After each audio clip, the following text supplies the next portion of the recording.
Hello दोस्तों, नमस्कार। आइए स्टार्ट करते हैं 18 मई का फर्स्ट एडिटोरियल।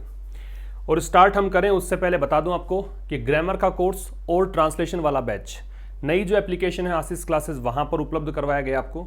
और इनके डेमो वीडियोस भी हैं। डेमो वीडियोस देख के आप पता लगा सकते हैं कि हाँ आपको समझ में आ रहा है कि नहीं आ रहा है, क्या क्वालिटी कंटेंट है, वो सब देख पाएंगे आप।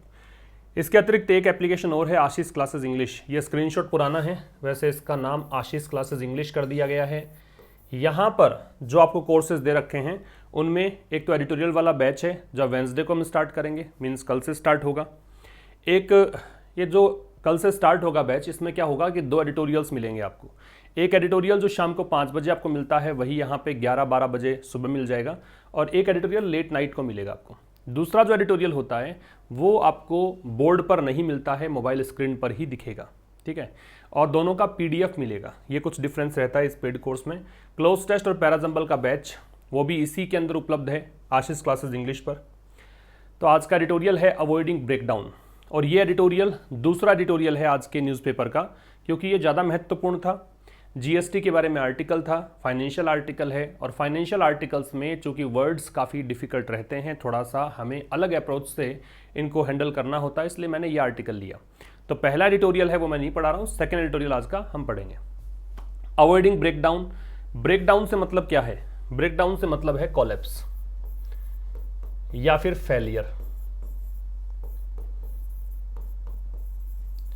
असफलता को बोलते हैं। या फिर आप कहें कि कोलैप्स, चीज़ें जो हैं वो कोलैप्स कर जाएंगी, मतलब धराशायी हो जाएंगी, है ना। सिस्टम जो है बना हुआ वो सिस्टम नहीं चलेगा, इसे आप कहते हैं क्या? इसे कहते हैं ब्रेकडाउन। अवॉइडिंग ब्रेकडाउन से मतलब हो गया कि भाई इससे बचना, ब्रेकडाउन से बचने की बात कर रहा है कि कहीं कोलैप्स ना कर जाए सिस्टम, कहीं सिस्टम असफल ना हो जाए, इसके लिए ये टाइटल दे दिया अवॉइडिंग ब्रेकडाउन। अब आपको जो भी इंपॉर्टेंट वर्ड्स दे रखे हैं वो सब आपको इस बॉक्स में नजर आ जाएंगे, ठीक है। और आज जो मैंने रिवीजन वाला पार्ट है, वो कल एक बच्चे ने कहा था कि सर रिवीजन, पिछले एडिटोरियल का रिवीजन करवा दिया करो, मतलब जो वर्ड्स हमने पढ़े हैं उसका रिवीजन। तो मैंने जो मैच द कॉलम्स हम लोग करते हैं हमेशा, उसको हटाकर पिछले जो एडिटोरियल था उसके कुछ वर्ड्स मैंने वहाँ पे लिए हैं, उनके सिनोनिम्स हम देखेंगे। तो वो भी मैंने एक अलग से जोड़ दिया एडिशनल फीचर। आइए स्टार्ट करें। और बता दूं मैं, नए बच्चे अगर आप हैं कोई, तो ये जो अंडरलाइंड पार्ट है येलो कलर में है, ये सब सब्जेक्ट हैं। और ये जो कलर आपको नजर आ रहा है, ये इंपॉर्टेंट वर्ड्स जो आपको वोकैब नोट करते चलना है, पेन नोटबुक लेकर बैठना है। जरूर से सेशन को शेयर कर दीजिएगा। आइए स्टार्ट करते हैं। After a gap of over 7 months. After मतलब बाद में, प्रेपोजिशन है। अ गैप मतलब अंतराल। किसका अंतराल है? 7 महीनों से ज्यादा का अंतराल है। ओवर का मतलब से अधिक, संख्या में अधिक के लिए ओवर का प्रयोग कर लेते हैं, प्रेपोजिशन है। तो 7 महीनों से ज्यादा के गैप के बाद the GST council will now meet on May 28। अब GST काउंसिल सब्जेक्ट है। काउंसिल का मतलब संघ होता है, परिषद होती है। तो GST परिषद जो है, ये गुड्स एंड सर्विसेज टैक्स वाली काउंसिल है, ये अब मिलेगी। कब मिलेगी? 28 मई को। ये डेट लिखने का तरीका है भाई, पहले मंथ का नेम, उसके बाद में डेट लिखी हुई होती है, इस तरीके से आपको डेट लिखनी होती है। तो 7 महीनों से ज्यादा का गैप लग गया है। इसके बाद में अब GST काउंसिल जो है वो 28 मई को मिलेगी। अब कह रहा है finance minister Nirmala Sitharaman announced last Saturday. और ये बात का अनाउंसमेंट किसने किया? ये वित्त मंत्री निर्मला सीतारमन ने किया। कब किया? पिछले शनिवार को ये अनाउंसमेंट हुआ। आप देखें कि लास्ट सैटरडे दे रखा आपको, लास्ट के साथ कोई भी टाइम डिनोटिंग वर्ड हो, लास्ट डे हो, लास्ट मंथ हो, लास्ट ईयर हो, है ना। तो ऐसे कंडीशन में आप सेकेंड फॉर्म का प्रयोग करते हैं, तो यहाँ पे अनाउंस्ड का प्रयोग है। ये ग्रामर का एक फैक्ट है, वो थोड़ा ध्यान रखना। तो यहाँ तक तो समझ में आ गया होगा। That the council expected to meet every quarter has taken possibly the longest pause in its functioning does not set a good precedent. अब ये जो चीज़ है, क्या चीज़? ये दैट किसके लिए आ रहा है? पूरे क्लोज के लिए आ रहा है कि काउंसिल, काउंसिल कौन सी है? GST council. निश्चित हो गया, दे लग गया कि GST council expected to meet, जिसकी संभावना है किस चीज़ की? कि ये हर क्वार्टर पे मिलती है, मतलब हर तिमाही में मिलती है। जैसे जनवरी फरवरी मार्च वाला क्वार्टर है तब भी एक मीटिंग इनकी होगी, फिर अप्रैल मई जून वाला क्वार्टर है तब भी मीटिंग होगी, जुलाई अगस्त सितंबर वाला क्वार्टर है तब भी इनकी मीटिंग होगी। तो इनकी जो एक एक्सपेक्टेशन इनसे ये होती है कि ये हर क्वार्टर में मिले। Has taken possibly the longest pose. अब कह रहा है कि भाई अब काउंसिल ने यहाँ पे, अब ये जो काउंसिल है इसके लिए दे रखा है, ये दैट जो है इसका तो आपको आगे पता लगेगा। बाकी ये जो काउंसिल है ये मैंने हाईलाइट नहीं किया, ये सब्जेक्ट है यहाँ पे। काउंसिल जो है has taken possibly the longest pose, इसने लिया है, हैज टेकन, काउंसिल को देखकर हैज है, हैज के साथ वर्ब की थर्ड फॉर्म है, पॉसिबली एडवर्ब हो गया संभवतया, द लॉन्गेस्ट पोज सबसे लंबा विराम यहां पे ले लिया है, पोज का मतलब गैप मान लो, पोज का मतलब अंतराल मान लो, ठीक है। इसके लिए एक अच्छा सा एक सिनोनिम होता है हिटस, HIATUS, ठीक है, इसका मतलब भी अंतराल होता है। तो इसने बहुत लंबा सबसे लंबा अंतराल यहां पे लिया है इन इट्स फंक्शनिंग, अपने कार्य के अंदर, अपने फंक्शनिंग में, ठीक है। अब does not set a good precedent, अब ये जो पूरी कहानी बताई ना यहां से लेकर यहां तक, अब ये जो कहानी है ये कह रहा है does not set a good president. President का मतलब क्या है? प्रेसिडेंट का मतलब एग्जाम्पल है, पैटर्न है, प्रीवियस इंस्टेंस है, कि किसी के सामने अगर आपने कोई प्रेसिडेंट सेट किया है, इसका मतलब ये हुआ कि आपने यहाँ पे प्रीवियस एक एग्जाम्पल सेट कर दिया है, ठीक है, आपने मतलब एक उदाहरण यहाँ पे पेश कर दिया है। तो यहाँ पे ये जो चीज़ हुई है ना, ये एक अच्छा प्रेसिडेंट सेट नहीं करता है। रिपीट कर देता हूँ, भी काउंसिल, जिसकी ये आशा होती है काउंसिल से कि ये मुलाकात इसकी होगी, कब होगी? हर एक क्वार्टर। तो इस काउंसिल ने लगभग मतलब यहाँ पे संभवतया सबसे लंबा अंतराल यहाँ पे ले लिया है इसकी फंक्शनिंग, मतलब इसकी मीटिंग को हुए काफ़ी लंबा एक ब्रेक हो चुका है। पोज का मतलब ब्रेक भी कर सकते हो आप। तो ये जो चीज़ हुई है ना, ये एक अच्छा उदाहरण पेश नहीं करती है, मतलब इतना लंबे अंतराल के बाद आप मीटिंग करवा रहे हो तो ये चीज़ अच्छी नहीं है, ये कहना चाह रहे हैं। तो प्रेसिडेंट एक नया वर्ड था, वो आप ध्यान रखें। पोज का एक हाइटस, ये एक सिनोनिम बताया मैंने, ब्रेक भी कर सकते हो यहाँ पे। बाकी सब्जेक्ट वो हमने निकाल लिया। नेक्स्ट स्लाइड पे मूव करते हैं। गिवन द एक्रीमनी, गिवन यहाँ पे प्रेपोजिशन है। गिवन का मतलब यहाँ पे है कंसीडरिंग, गिवन है प्रेपोजिशन, इसका मतलब है इसको देखते हुए, कंसीडर करते हुए। क्या? एक्रीमनी। एक्रीमनी का मतलब होता है बिटरनेस, कड़वाहट, इसका मतलब होता है बिटरनेस, कड़वाहट। तो कड़वाहट देखते हुए, कड़वाहट किसकी? दैट ट्रांसपायर्ड, जो कि घटित हुई। ट्रांसपायर के देख लो सिनोनिम, हैपन और अकर है, घटित होना, इसको हिंदी में नोट कर लेना। ट्रांसपायर का मतलब है घटित होना। तो वो एक्रीमनी, वो यहाँ पे कहें कि वो यहाँ पे कड़वाहट जो कि घटित हुई in its last few meetings, इसके पिछले कुछ मीटिंग्स में, ठीक है ना, पिछले कुछ मीटिंग्स में यहाँ पे कड़वाहट यहाँ पे देखने को मिली। ओवर किस चीज को लेकर? तो ये और लग गया प्रिपरेशन, मुद्दे को लेकर। मुद्दा क्या था? How the states GST compensation dues for the pandemic induced lockdown dented 2021 were to be met.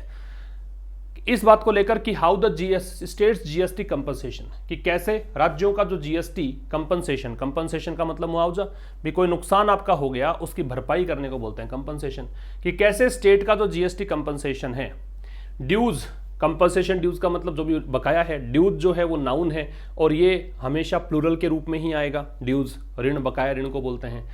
तो इस मुद्दे को लेकर कि कैसे स्टेट का जो जीएसटी कंपनसेशन है, dues for the pandemic induced lockdown. Induce का मतलब क्या है? इंड्यूस का मतलब होता है प्रेरित, इंड्यूस का मतलब है एनकरेज, इंड्यूस का मतलब है प्रेरित करना, एनकरेज करना कह सकते हो आप, इसको प्रॉम्प्ट करना कह सकते हो। नोट करो इसको, नोट करिए।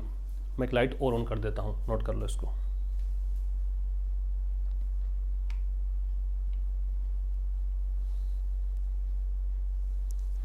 ठीक है, तो ये हो गया आपका कि भाई कैसे मतलब पेंडेमिक इंड्यूस जो लॉकडाउन है, पेंडेमिक से प्रेरित, पेंडेमिक के कारण जो लॉकडाउन लगा था। फिर कह रहा है डेंटेड। डेंट जो शब्द है ना, इसका मतलब क्या होता है? इसका मतलब होता है कि जो आपने क्या कर दिया, डेंट कर दिया। इसका मतलब हो गया कि जो कमजोर कर दिया, इरोड कर दिया, उसको बोलते हैं डेंट। इरोड करने को बोलते हैं डेंट। इरोड करने का मतलब क्या है? इरोड करने का मतलब है कमजोर कर देना। डेंट वैसे किसी गाड़ी में लग जाए तो गाड़ी में क्या होता है? एक छोटा सा एक होलो पार्ट बन जाता है, ठीक है। कोई टक्कर हुई गाड़ी की तो गाड़ी में एक होलो पार्ट बन जाता है, उसको बोलते हैं डेंट। तो कह रहा है कि इस चीज को देखते हुए कि कड़वाहट, वो कड़वाहट रिलेटिव प्रोनाउन है दैट, तो इसका संबंध हो गया। तो वो कड़वाहट जो इसके पिछले कुछ मीटिंग्स में घटित हुई थी। किसकी मीटिंग में? जीएसटी काउंसिल की पिछली कुछ मीटिंग्स में। किस बात को लेकर? इस बात को लेकर कि कैसे स्टेट का जो जीएसटी कंपनसेशन ड्यूज है, कि जो राज्यों का बकाया चल रहा है, pandemic induced lockdown dented 2021 were to be met.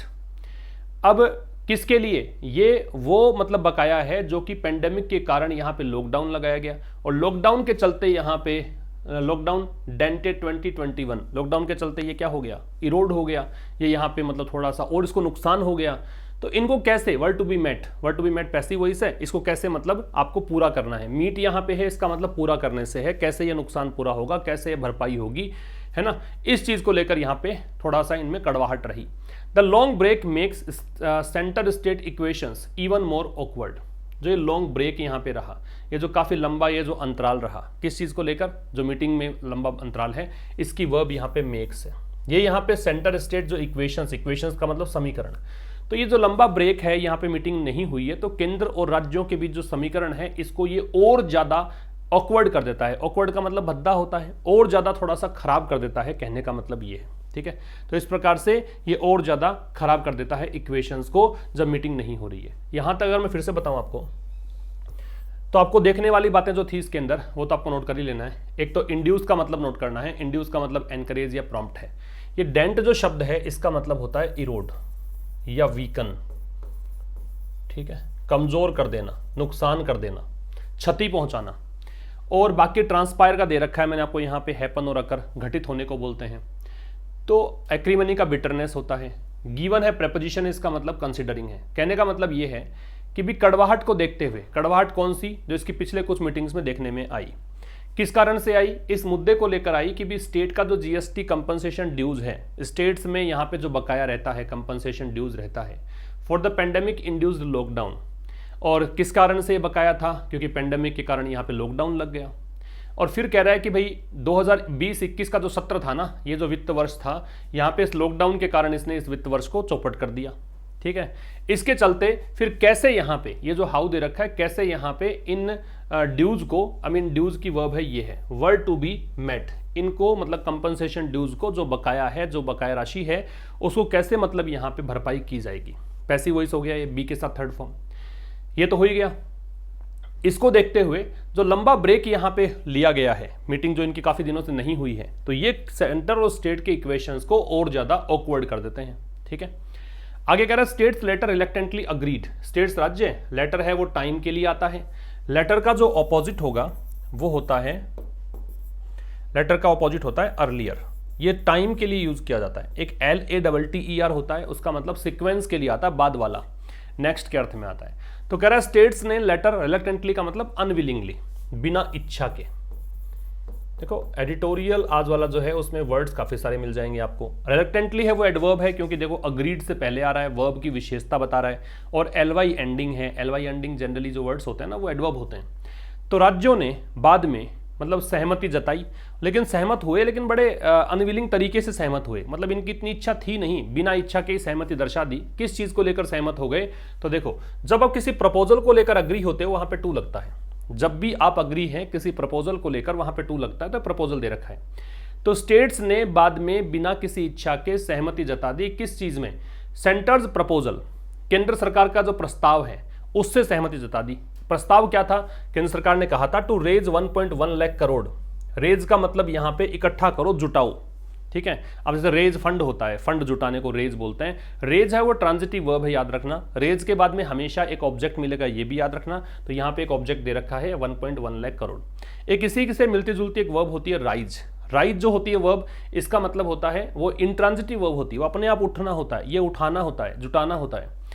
तो यहाँ पे स्टेट्स ने बिना इच्छा के केंद्र सरकार के प्रपोजल के साथ सहमति दर्शा दी। केंद्र सरकार ने क्या कहा कि 1.1 लाख करोड़ रुपए आपको रेज करने हैं। किसके, जीएसटी रिकम्पेंस के। रिकम्पेंस क्या होता है, रिकम्पेंस का कंपनसेशन या रेपरेशन, मतलब वही मुआवजा, नुकसान जो हुआ है उसकी भरपाई। ये जो रेपरेशन बना है ना, ये रिपेयर से बना है। तो रिपेयर की स्पेलिंग में तो REPAIR आता है, जबकि रेपरेशन करोगे ना तो उसमें आई नहीं आता है। तो ये स्पेलिंग भी बहुत इंपॉर्टेंट बन जाती है, एग्जाम में पूछ लेते हैं आपसे। तो इसने कहा कि भी जीएसटी का जो बकाया है ना उसका 1.1 लाख करोड़ रुपए आप लोग रेज करो। किस माध्यम से करो, रिकम्पेंस ड्यूज, मतलब जो बकाया है मुआवजे का, है ना, जो भरपाई आपको करनी है नुकसान की, उसका जो बकाया है उसका यहाँ पे 1.1 लाख रुपए करोड़ यहाँ पे रेज करो। किस माध्यम से, माध्यम के लिए थ्रू लगता है, प्रेपोजिशन है। स्पेशल मार्केट बोरोइंग्स, विशेष रूप से मार्केट से उधार लेकर, है ना, आप मार्केट से उधार ले लो, ये सरकार ने कहा था, केंद्र सरकार ने। आफ्टर द फाइनेंस मिनिस्ट्री, किसके बाद, वित्त मंत्रालय ने जब बैक ऑफ हो गया था। बैक ऑफ का मतलब मुकरना है, बैक ऑफ का मतलब रिट्रीट होना है, विड्रॉ करना है, गो बैक करना है, पीछे हटना है। भी आपने कोई कमिटमेंट किया पहले कि ठीक है आप लोगों के पैसे कहीं नहीं जाएंगे, आपको यहाँ पे जो भी आपका नुकसान हुआ है उसकी भरपाई कर दी जाएगी। अब आपने क्या किया, अब आप यहाँ मुँह कर रहे हो कि भाई आपका जो पैसा है वो अब हम नहीं दे सकते, हमारे में तो इतनी क्षमता ही नहीं है, हमारे पास पैसा नहीं है, तो ये बैक ऑफ कर दिया। तो ये बात कब हुई, जब फाइनेंस मिनिस्ट्री ने बैक ऑफ कर दिया, पीछे हट गया from insisting.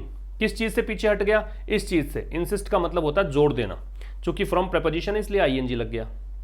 That states raise these loans directly, कि जब वित्त मंत्रालय यहाँ पे पीछे हट गया था इस चीज़ पर जोर देने से कि राज्य जो हैं वो रेज करें, वो जुटाएं इन लोन्स को, इन बकाया ऋण को डायरेक्टली, खुद ही सीधा सीधा प्रत्यक्ष रूप से स्टेट से यहाँ पे जुटाएं। उसको बैक ऑफ करने के बाद में इसने कहा कि स्पेशल मार्केट बोरोइंग्स के माध्यम से आप ये पैसा यहाँ पे रेज कर सकते हो। बात समझ में आ गई होगी।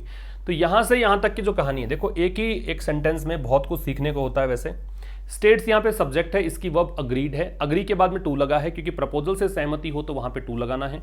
रिलेक्टेंटली जो है वो एडवर्ब है, इसका मतलब बिना इच्छा के होता है, अनविलिंगली होता है। लेटर है वो टाइम के लिए आता है, इसका मतलब होता है बाद में।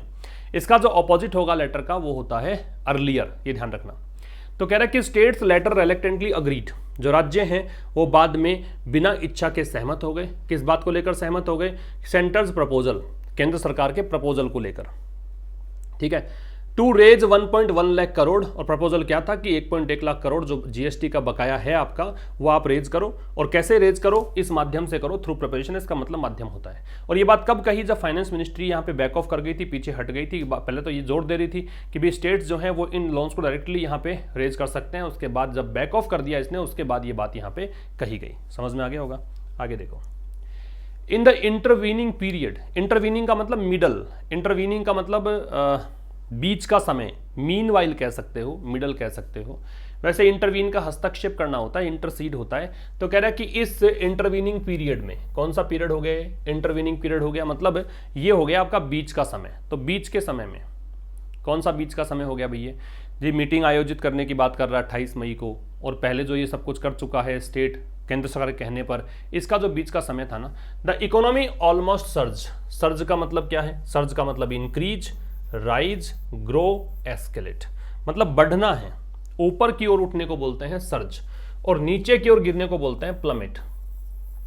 तो दो वर्ड आप सीखो, एक सर्ज होता है, एक प्लमेट होता है, ठीक है।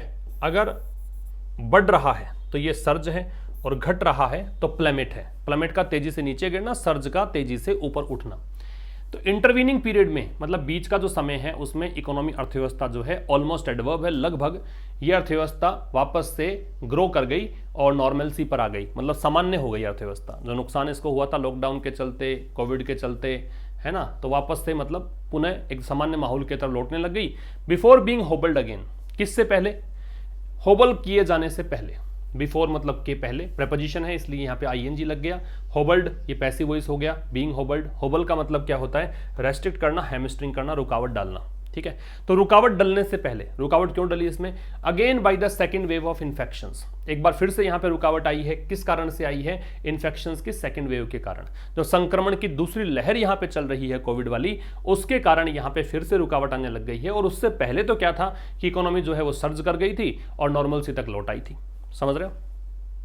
आगे देखो, and unlike the first wave, unlike का मतलब होता है के समान ना होना, मतलब के विपरीत होना। थोड़ा ध्यान रखना, एक लाइक होता है शब्द, इसका जो ऑपोजिट होता है वो डिसलाइक है। ये वर्ब है, ये वर्ब है।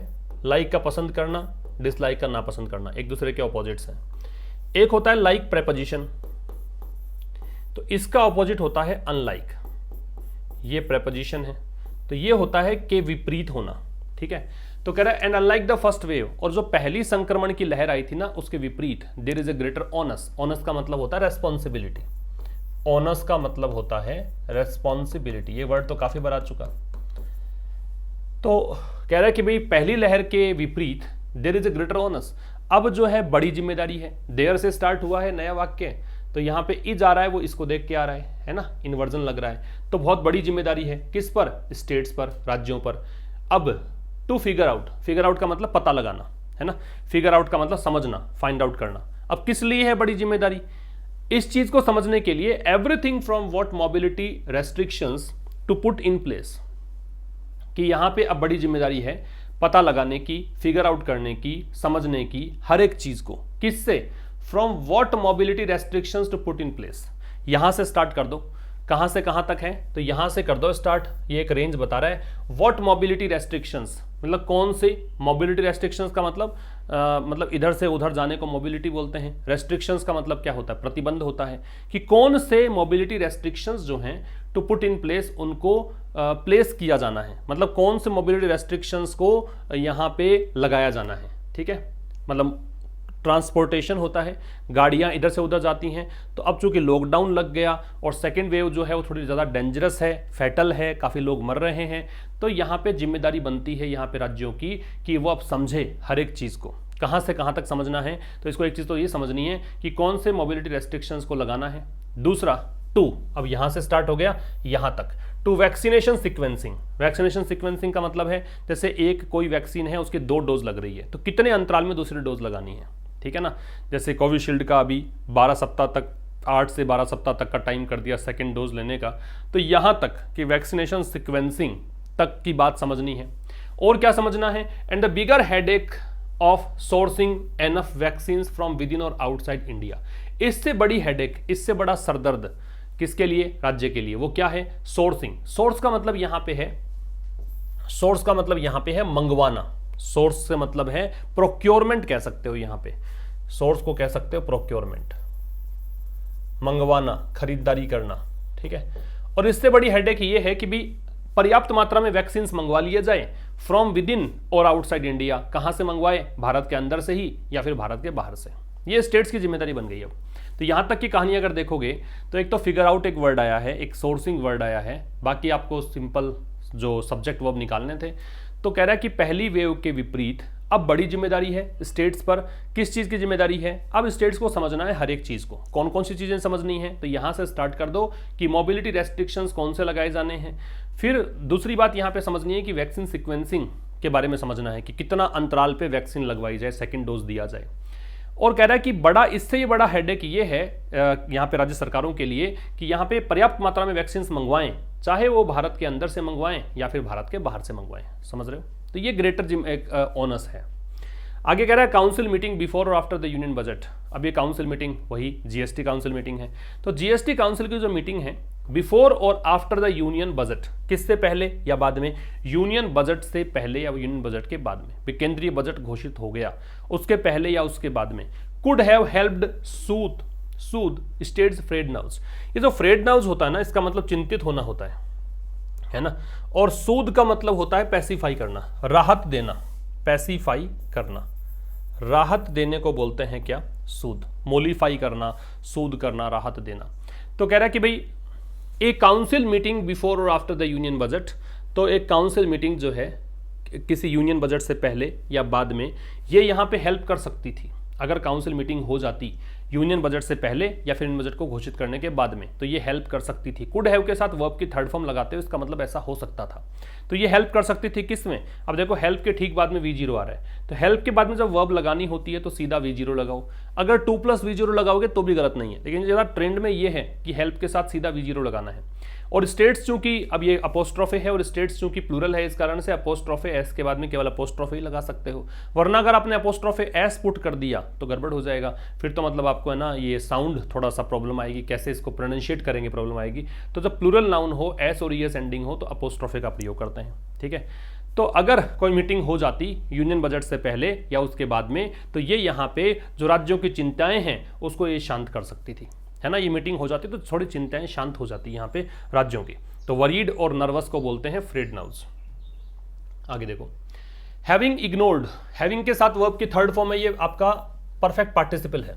इसको आप ग्रामर की भाषा में बोलते हैं परफेक्ट पार्टिसिपल। वैसे पार्टिसिपल 2 ही होते हैं मूल रूप से, एक प्रेजेंट और एक पास्ट। इन दोनों का जो मिला जुला रूप होता है, इनका जो कॉम्बिनेशन होता है दोनों का, वो परफेक्ट बनाता है। तो हैविंग प्लस वर्ब की थर्ड फॉर्म, ये कोई भी काम होने के बाद। इसको आप ऐसे बोलोगे कि आफ्टर डूइंग दिस, ऐसा इस अर्थ निकलेगा। तो having ignored the call by several states, तो सेवरल स्टेट्स के द्वारा, अनेकों राज्यों के द्वारा ये जो कॉल है, कॉल का मतलब मांग, तो यहाँ पे अनेकों राज्य, सेवरल के साथ नाउन है, प्लूरल आती है, तो अनेकों राज्यों ने जो यहाँ पे कॉल किया है, अनेकों राज्यों के जो डिमांड है उसको इग्नोर करने के बाद, समझ में आ रही बात। हैविंग इग्नोर्ड, इग्नोर करने के बाद किस चीज़ को, सेवरल स्टेट्स की कॉल को, अनेकों राज्यों ने जो कुछ भी यहाँ पे डिमांड कर रखी है उसको इग्नोर करने के बाद फॉर अ काउंसिल मीट, और किसके लिए, एक काउंसिल मीट के लिए। ठीक है, काउंसिल मीट का मतलब हो गया जो जीएसटी काउंसिल है उसकी मीटिंग।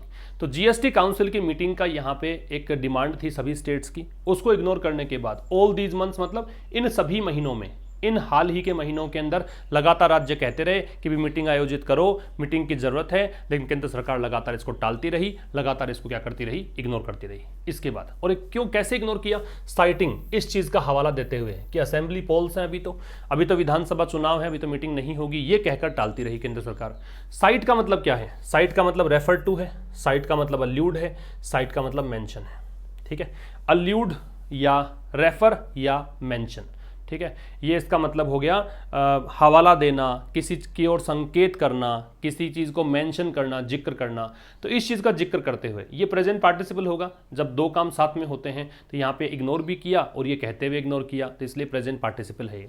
तो असेंबली पोल्स का हवाला देते हुए केंद्र सरकार ने लगातार इनकी जो डिमांड थी, इनका जो कॉल था कि मीटिंग आयोजित की जाए, वो इन सभी महीनों के अंदर टालती रही है, इग्नोर करती रही है।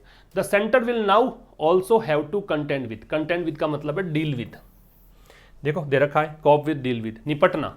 तो अब जो केंद्र सरकार है, ऐसा करने के बाद केंद्र सरकार अब जो है विल हैव टू का मतलब हो गया कोई भी काम करना पड़ेगा, नाउ मतलब अब, ऑल्सो मतलब भी। तो अब केंद्र सरकार को यह भी करना पड़ेगा, क्या करना पड़ेगा, यहां पे कंटेंड विद मतलब निपटना पड़ेगा। किस चीज से निपटना पड़ेगा भाई, तो निपटना पड़ेगा यहां पे स्लाइट चेंज, मतलब हल्का फुल्का जो बदलाव है उससे निपटना पड़ेगा। और किस में बदलाव, इन इक्वेशंस, जो समीकरणों में बदलाव आए हैं ना, उससे निपटना पड़ेगा। समझ रहे हो, तो यहां पे केंद्र सरकार को यहां स्लाइड जो चेंज आया है इक्वेशंस में, इनके समीकरणों में, उनसे यहां पे निपटना पड़ेगा, डील करना पड़ेगा। द एलियन का मतलब है जोश, उत्साह, दे रखा है विगर, जेस्ट, एनिमेशन। ठीक है, जोश को, उत्साह को, इसको बोलते हैं एलन। तो एलन of re-elected state governments apart, apart का मतलब सेपरेटेड, ये एडजेक्टिव है, वैसे एडवर्ब भी होता है लेकिन यहाँ पे एडजेक्टिव है। तो कह रहा है कि भाई री इलेक्टेड स्टेट गवर्नमेंट्स, फिर से चुन ली गई सरकारें जो हैं, उनका उत्साह तो एक तरफ, उसको तो अलग रख दो आप, कि भाई राज्य सरकारें जो हैं वो फिर से जो चुन ली गई हैं, फिर से जो इलेक्टेड हैं, उनके जो उत्साह है, उनका जो जोश है, उसको तो रख दो अलग। ए लार्ज स्टेट, एक बड़ा राज्य है, जैसे कि सच एज, उदाहरण देने के लिए करते हैं, जैसे कि तमिलनाडु है, can no longer be expected to toe the centre's line. तो अब जो यहाँ पे तमिलनाडु जैसा बड़ा राज्य जो है ना, वो अब एक्सपेक्ट नहीं किया जा सकता, मतलब उससे आप अब एक्सपेक्ट नहीं कर सकते, पैसिव वॉइस से can be expected to toe the centre's line, कि वो केंद्र सरकार की बातों को मानेगा। टो समवन्स लाइन का मतलब है किसी की बात हूबहू स्वीकार कर लेना, चाहे अनविलिंगली ही हो, हालांकि आपकी इच्छा नहीं है स्वीकार करने की, फिर भी आप स्वीकार किए जा रहे हो, तो उसको बोलते हैं टो द सेंटर्स लाइन। तो इस चीज को अब बड़ा राज्य जैसे कि तमिलनाडु है, वो अब जो है वो केंद्र सरकार की बातों को स्वीकार नहीं करेगा, है ना, ये चीज़ है। हालांकि ठीक है, आप कुछ राज्यों के अंदर फिर से आ गए हैं, यहाँ पे चुनाव निपट गए हैं, लेकिन उसके जोश को अलग रख दो आप। लेकिन बड़ा राज्य जैसे तमिलनाडु है, उससे अब ये आशा नहीं की जा सकती कि वो केंद्र की बातों को स्वीकार करेगा। ठीक है भाई, आगे देखो, there is a much big ticket pending work. Big ticket का मतलब क्या होता है, बिग टिकट का मतलब है जिसमें ज़्यादा खर्चा होता है, बहुत ज़्यादा एक्सपेंसिव चीज़ें होती हैं, उसको बोलते हैं बिग टिकट। तो there is much big ticket pending work. तो कह रहा है कि भाई बिग टिकट पेंडिंग वर्क, अब ये देयर से स्टार्ट कर रहे हो, तो इसका मतलब ये जो पेंडिंग वर्ब है, इसकी वर्ब ये इज है, इन्वर्जन लग रहा है, तो बहुत ज़्यादा पेंडिंग काम है ना। और वो पेंडिंग काम कैसा है, बिग टिकट पेंडिंग काम, मतलब काफ़ी खर्चा होने वाला है उसमें, ये कहना चाह रहा है। ऑन द काउंसिल्स प्लेट, तो अगर किसी की प्लेट में काम होना ये कह रहा है, तो इसका मतलब यहाँ पे काफ़ी मुश्किल काम है आगे चलकर। तो यहाँ पे जो ये जो जीएसटी काउंसिल है ना, उसके पास करने को बहुत बड़ा काम है, पेंडिंग काम है। But from the states perspective, perspective का नजरिया होता है, इसको बोलते हैं व्यू पॉइंट, इसको बोलते हैं आउटलुक, नजरिया। तो कह रहा है बहुत ज़्यादा यहाँ पे पेंडिंग काम है जिसमें काफ़ी खर्चा होने वाला है जीएसटी काउंसिल का। लेकिन स्टेट के दृष्टिकोण से अगर देखें, राज्यों के नज़रिए से देखें, इट वुड बी नेसेसरी, तो ये जरूरी होगा। अब ये वुड इसलिए आ रहा है क्योंकि इमेजिन करवा रहा है, जब आप इमेजिनरी कोई चीज़ के लिए यूज़ करते हो तो वुड यूज़ करते हो, तो इट वुड बी नेसेसरी, ये जरूरी होगा, टू गेट क्लैरिटी, की क्लैरिटी प्राप्त करें। क्या जरूरी होगा कि स्पष्टता लाई जाए किस चीज पर, ऑन द मॉडलिटीज। मॉडलिटीज क्या होता है, किसी भी काम करने का मोड, कि आप किसी काम को कैसे करते हो, मोड ऑफ डूइंग समथिंग लिख लो। मॉडलिटी जो होता है इसका मतलब होता है mode of doing something, mode of doing something, कुछ करने का मोड, ठीक है।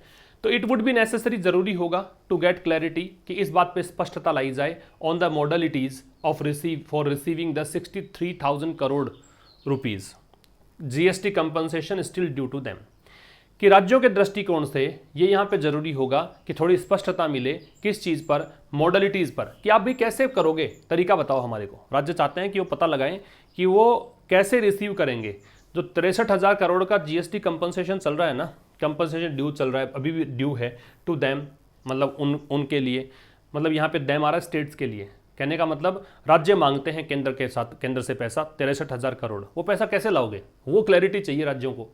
Along with this year's dues, अब कह रहा है कि अलॉन्ग विद का मतलब together with, this year's dues का मतलब इस साल का बकाया, इस साल के बकाया के साथ साथ, इन अ टाइमली मैनर, मतलब बिल्कुल सही, टाइमली मैनर का मतलब एकदम जो समय सीमा दे रखी है उसी समय सीमा के भीतर ये काम हो जाए। तो इसको मतलब क्लैरिटी चाहिए स्टेट्स को कि बताओ तो सही, 63,000 करोड़ अगर लेके आओगे तो कैसे लेके आओगे, कैसे दोगे हमारे को पैसा। कैश फ्लो विजिबिलिटी, कैश का फ्लो हो, कैश कहाँ से कहाँ जा रहा है, विजिबिलिटी मतलब वो दिखे आपको।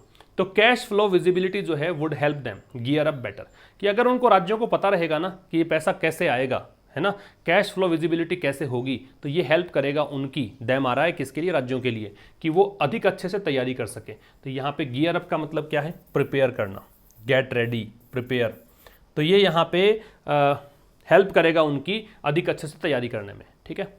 बी इट फॉर वैक्सीन्स, चाहे बी इट का प्रयोग करते हैं, चाहे ऐसा हो चाहे वैसा हो, चाहे वैक्सीन्स की बात हो या फिर सब्सिक्वेंट कोविड-19 वेव्स, सब्सिक्वेंट का मतलब आफ्टरवर्ड्स, ये एडजेक्टिव है, या फिर बाद में जो भी कोविड-19 वेव्स आने वाली हैं, जैसे सेकंड लहर तो चली रही है, हो सकता है कि थर्ड आ जाए, फोर्थ आ जाए अगर तैयारियां नहीं रही तो कैश फ्लो विजिबिलिटी उनको दिखेगी ना, पैसा कहां से आ रहा है।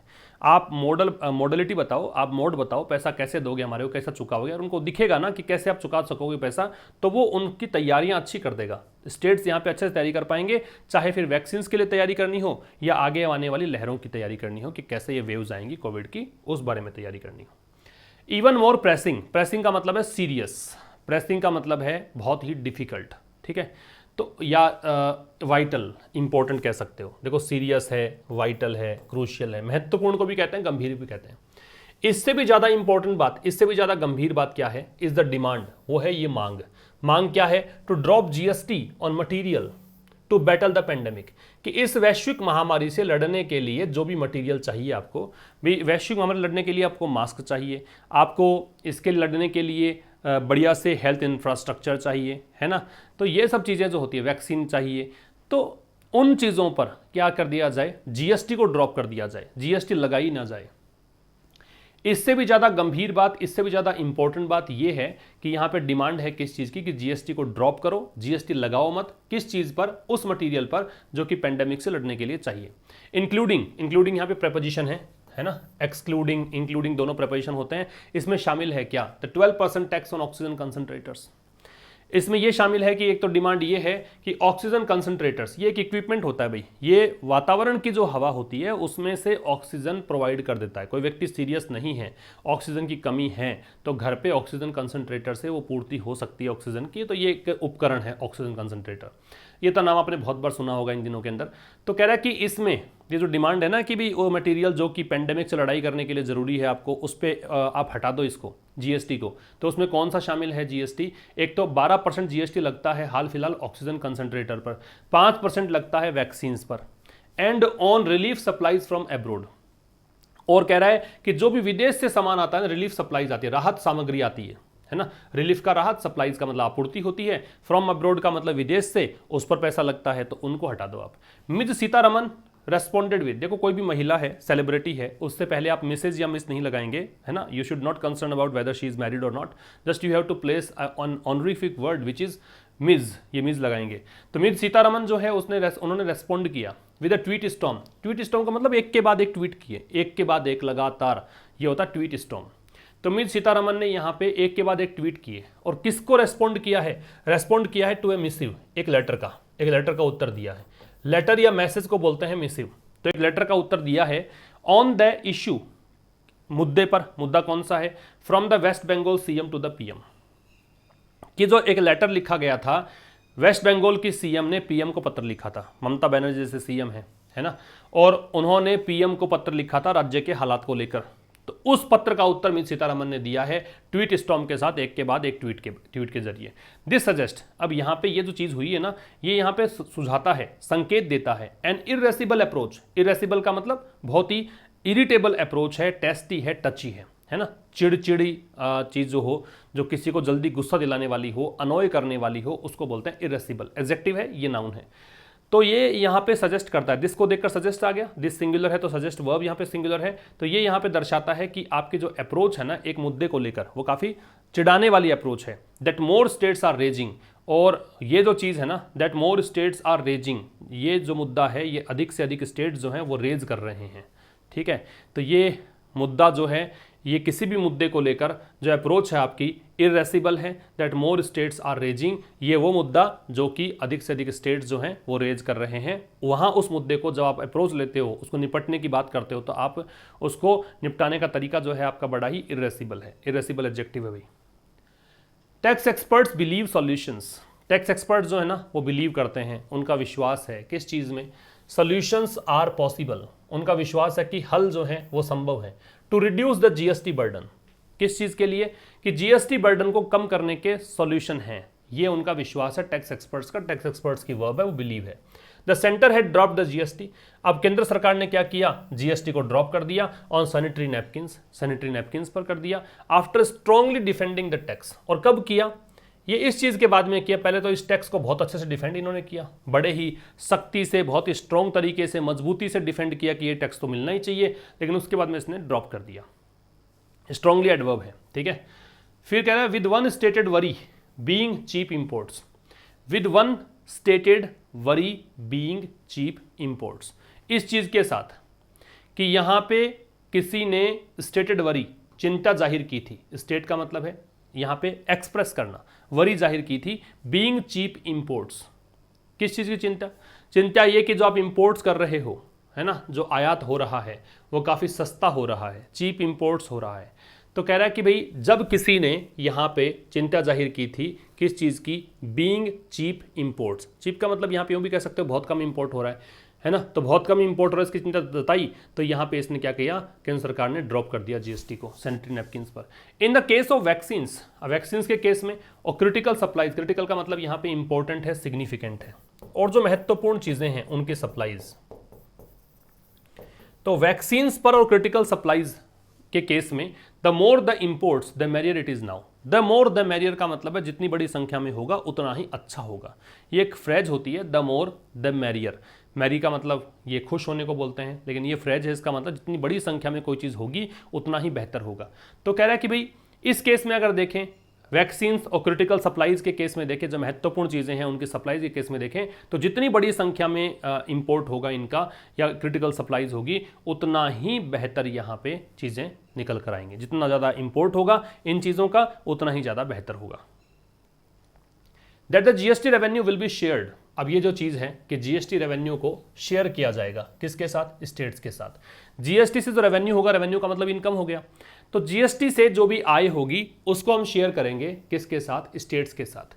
मे बी फैक्चुअली करेक्ट, और ये जो चीज़ है ना, इसके लिए दैट आर रिलेटिव प्रोनाउन, मतलब ये एक अलग से सब्जेक्ट है पूरे क्लोज के लिए।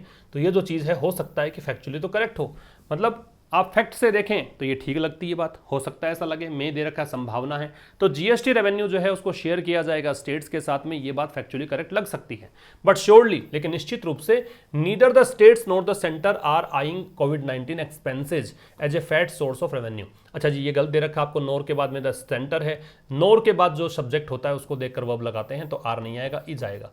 आई का मतलब है नज़र डालना, ठीक है। तो लेकिन ये निश्चित है कि ना तो राज्य और ना ही सेंटर, वो यहाँ नज़र बना रखी है उन्होंने। कोविड-19 एक्सपेंसेज, कोविड-19 पर जो खर्चा हो रहा है उससे वो रेवेन्यू नहीं कमाना चाहते, ये बात तो निश्चित है, ठीक है। जीएसटी रेवेन्यू जो है वो शेयर होगा स्टेट्स के साथ में, ये बात फैक्चुअली करेक्ट हो सकती है, लेकिन ये निश्चित है कि ना ही तो राज्य और ना ही केंद्र यहाँ पे नजरें बनाए हुए हैं किस चीज पर, कोविड-19 पे जो खर्चा होने वाला है उसको आप एक बहुत मोटे सोर्स के रूप में नहीं देख रहे हैं रेवेन्यू के, कि आप इससे आय प्राप्त करना चाहें, ऐसा नहीं देख रहे हैं। An accommodative approach, accommodative approach कैसी होती है? देखो आप एक तो इकोनॉमी के अंदर अकोमोडेटिव जो एक स्टांस होता है उसमें तो क्या होता है, उसमें आप किसी के अकॉर्डिंग चलते हो, ठीक है, आप इसके अंदर दरों को कम कर देते हो ताकि इकोनॉमी में बूम आ जाए। इकोनॉमी की परिभाषा देखें तो वैसे अकोमोडेटिव अप्रोच का मतलब है किसी की इच्छाओं के अकॉर्डिंग काम करना। तो कह रहे हैं accommodative approach from the centre, अब केंद्र सरकार के द्वारा जो ये अप्रोच अपना रखी है ना, कुड इंश्योर, तो ये अप्रोच के लिए दे रखा है कुड इंश्योर, ये यहाँ पे सुनिश्चित कर सकता है India's fiscal federalism framework, India's fiscal, fiscal वित्तीय, फेडरलिज्म संघवाद, फ्रेमवर्क का मतलब सिस्टम, तंत्र, सिस्टम है ना। तो एक अकोमोडेटिव अप्रोच जो है सेंटर की तरफ से वो यहां सुनिश्चित कर सकता है भारत के फेडरलिज्म फ्रेमवर्क जो है डज नॉट सफर, कि ये सफर ना करे, an irretrievable breakdown at this calamitous juncture. Irretrievable का मतलब होता है इररेवोकेबल, कि फिर से आप इसको प्राप्त नहीं कर सकते, फिर से चीज़ों को ठीक नहीं किया जा सकता, जो चीज़ें एक बार बिगड़ गई तो उसको आप फिर सुधार नहीं सकते, उसको बोलते हैं कैलेमिटस का मतलब होता है डिजास्ट्रस, डिजास्ट्रस, या फिर आप कह सकते हो इसको विनाशकारी होता है ये, तो डिजास्ट्रस या कैटास्ट्रॉफिक कह सकते हो, कैटास्ट्रॉफिक, कैटास्ट्रॉफिक। जंक्चर का मतलब होता है मोमेंट, क्षण, ठीक है।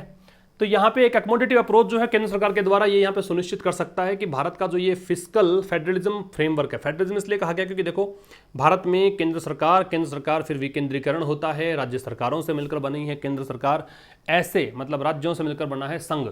इस तरह का जो फ्रेमवर्क है वो यहाँ पे सफ़र नहीं करे किस चीज़ से, ऐसे ब्रेकडाउन से जो कि आप ठीक नहीं कर सकते हो किस समय, इस आपातकालीन स्थिति के अंदर, ठीक है भाई। तो ये हो गया आपका एडिटोरियल आज का। अब देखो रिवीजन थोड़ा सा अलग किया है मैंने, इसके अंदर आपको बताना है क्या कि भाई इनका सिनोनिम्स क्या है। तो एक्सपर्टीज जो शब्द है इसका मतलब क्या होता है, इसका मतलब कल देखा था हमने प्रावेश या स्किल, कुशलता को बोलते हैं प्रावेश या स्किल।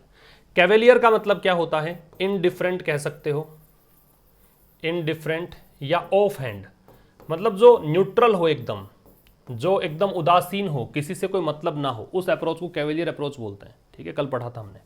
इन्वेंट्री का मतलब लिस्ट होता है, इन्वेंट्री को आप रिकॉर्ड भी कह सकते हो, इन्वेंट्री को रजिस्टर कह सकते हो, सूची को बोलते हैं वस्तुओं की सूची। स्क्रूटिनी का मतलब जांच है, तो जांच को बोलते हैं इंस्पेक्शन, आपको याद आने चाहिए साथ साथ में ये। स्कैन कह सकते हो, परयूजल कह सकते हो, जांच। और रेज का मतलब डिस्ट्रॉय होता है, नष्ट करना, इसको आप डिमोलिश भी कह सकते हो और इसको आप टेयर डाउन भी कह सकते हो, डहाना, नष्ट करना, ये सब है। एक्सपर्टीज का कुशलता है, ठीक है, स्क्रीनशॉट ले लेना भाई इसका। कैवेलियर का उदासीन है, इन्वेंट्री का सूची है, स्क्रूटिनी का जांच है, रेज का नष्ट करना है, ठीक है, इसका स्क्रीनशॉट आप ले लीजिए। तो ये था आज के एडिटोरियल में, अब मिलेंगे कल एक नए सेशन के साथ, तब तक के लिए नमस्कार, थैंक यू वेरी मच।